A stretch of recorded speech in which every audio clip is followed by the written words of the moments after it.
ঈদের দিন সকালটা আমার কিভাবে শুরু হয় আজকে সেটাই শেয়ার করব। ঈদ মোবারক এভরিওয়ান। সকাল 6টা বাজে ঘুম থেকে উঠে এখন আমি আমার রুমটা গুছিয়ে নিব। এই ফার কুশন কাভার গুলো আমার অনেক পছন্দের। স্পেশাল দিনগুলোতে এগুলো নামিয়ে সাজিয়ে ফেলি, তারপরে চলে আসলাম টেবিলে, টেবিলটা গুছিয়ে নিব, তাহলে একটার পর একটা রান্না করে টেবিলটা সাজিয়ে ফেলতে পারবো। সো হ্যালো এভরিওয়ান, আসসালামু আলাইকুম, this is me Liza, welcome back to my page Liza and more. আজকে ঈদের দিন সকালবেলা সেমাই রান্না দিয়ে শুরু করলাম। সকালবেলা রান্না বান্না সব রান্না বান্নাই করব, আপনাদের সাথে শেয়ারও করব কি কি রান্না করছি। সব সময় তো ঘোরাফেরা ব্লগে শেয়ার করি, তাই আজকে ভাবলাম যে ঈদের দিন সকালে কি কি রান্না করছি সেগুলো শেয়ার করব। আমি কিন্তু সব রান্নাই পারি, সো এই ভিডিওটা দেখলেই বুঝতে পারবেন। তো আমার ফার্স্ট সেমাই রান্না শেষ, এখন এটা টেবিলে সাজিয়ে নিব। তারপরে আমি নুডলস রান্না করব, যেহেতু মিষ্টি টাইপের খাবার অত একটা পছন্দ করি না, তাই ঝাল জিনিস রাখলেই বেশি মজা লাগে। ঈদের দিন মিষ্টি জাতীয় সেমাই রাখতে হয়, এই জন্যই রান্না করেছি। তাছাড়া ঝালই আমাদের বেশি পছন্দ, তাই নুডলস রান্না করে নিলাম, টেবিলেও রেখে দিলাম। এদিকে কিন্তু আমার সেমাইটাও সেট হয়ে গিয়েছে।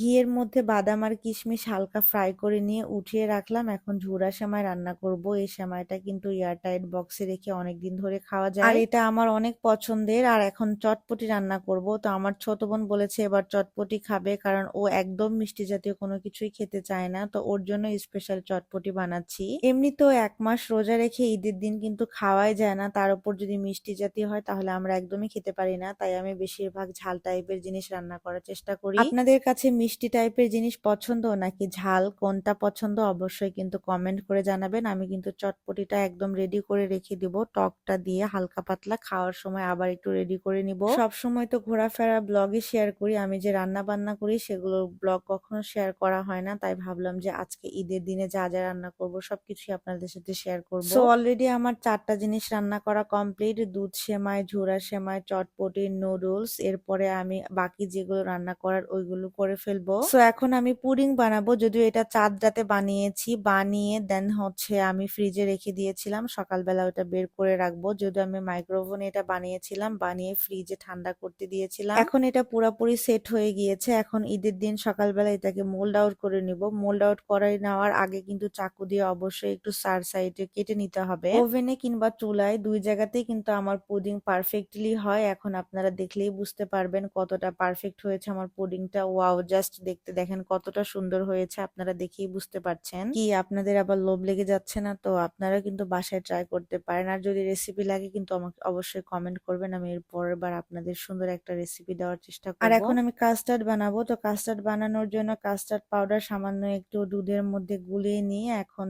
ফুটন্ত দুধের মধ্যে কাস্টার্ড পাউডারটা দিয়ে দিব। এখন আমি ফ্রুটস গুলো কেটে নিব। তো চাঁদ রাতে গিয়ে আমি এই ফ্রুটস গুলো এনেছি, বেশি একটা পাই নাই, 4টা মাত্র ফ্রুটস পেয়েছি, আঙুর, আপেল, কলা আর আনার। এই 4টা দিয়ে আজকের কাস্টার্ডটা বানিয়ে ফেলবো। আর দেখতেই পাচ্ছেন ছোট ছোট করে আঙুর গুলো আমি কেটে নিয়েছি, এখন অ্যাপেল গুলাকেও কেটে নিলাম, এগুলো এক সাইডে রেখে দিব। তারপরে বানানা গুলোকেও কেটে নিলাম, আর কিভাবে কেটেছি দেখেই বুঝতে পারছেন। এই কাস্টার্ড কিন্তু আমার অনেক পছন্দের, যেহেতু এটা খুবই হেলদি একটা খাবার। আপনাদের কাছে কেমন লাগে অবশ্যই কমেন্ট করে জানাবেন। তো আনারগুলো আমি ছিলে নিলাম। আপনাদের ঈদের দিন কোন ডিজার্টটা খেতে ভালো লাগে সব থেকে বেশি অবশ্যই কমেন্ট করে জানাবেন। তো আমার ফলগুলো কাটা কমপ্লিট, এখন আমি কাস্টার্ডের যে মিশ্রণটা বানিয়ে রেখেছিলাম সেটা অ্যাড করে নিব। যেহেতু এত লম্বা ভিডিও কেউই পছন্দ করে না, তাই যেহেতু আমি রান্না বান্নার কিছু ক্লিপ নিয়েছিলাম সেটাই আজকে শেয়ার করলাম। এরপরের ভিডিওতে আমি শেয়ার করব সারাদিন কি করলাম, ঈদের দিনটা কিভাবে গেল আমার। সো নেক্সট ব্লগ দেখতে অবশ্যই আমার পেজে চোখ রাখতে হবে। আর আজকে আমি যেগুলো রান্না করেছিলাম, দুধ সেমাই, তারপরে চটপটি, ঝুরা সেমাই, কাস্টার্ড, পুডিং এবং নুডলস, সবকিছু কিন্তু আমি রান্না করেছি।